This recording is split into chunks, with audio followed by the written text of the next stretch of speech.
राजकीय वर्तुळातून एक बातमी हाती येते। शिवसेना आणि काँग्रेसच्या वरिष्ठ नेत्यांमध्ये साटलोट असल्याचा गंभीर आरोप राष्ट्रवादी काँग्रेसचे प्रदेशाध्यक्ष सुनील तटकरे यांनी केलाय।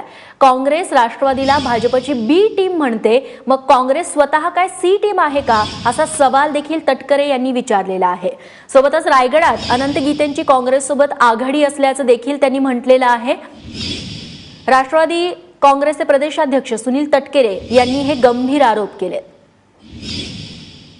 आज रायगड जिल्ह्यात किमान 3 विधानसभा मतदारसंघात शिवसेना आणि काँग्रेस उघडपणाने एका बाजूला राहुल गांधींचा फोटो, दुसऱ्या बाजूला उद्धव ठाकरेंचा फोटो, अशोक चव्हाणांचा फोटो, उद्धव ठाकरेंचा फोटो असा प्रचार त्या ठिकाणी करतायत।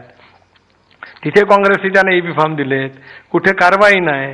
याचा अर्थ असा आहे की एका जिल्हा परिषदेच्या सत्तेसाठी आता काँग्रेस सुद्धा शिवसेनेपुढे लाचार झाले का शिवसेना काँग्रेस पुढे झाले मला त्यातलं माहित नाही। पण मग इतरांना दोष देण्याचा अधिकार तुम्हाला नैतिकतेच्या माध्यमातून राहत नाही, एवढंच मला या ठिकाणी सांगायचं आहे।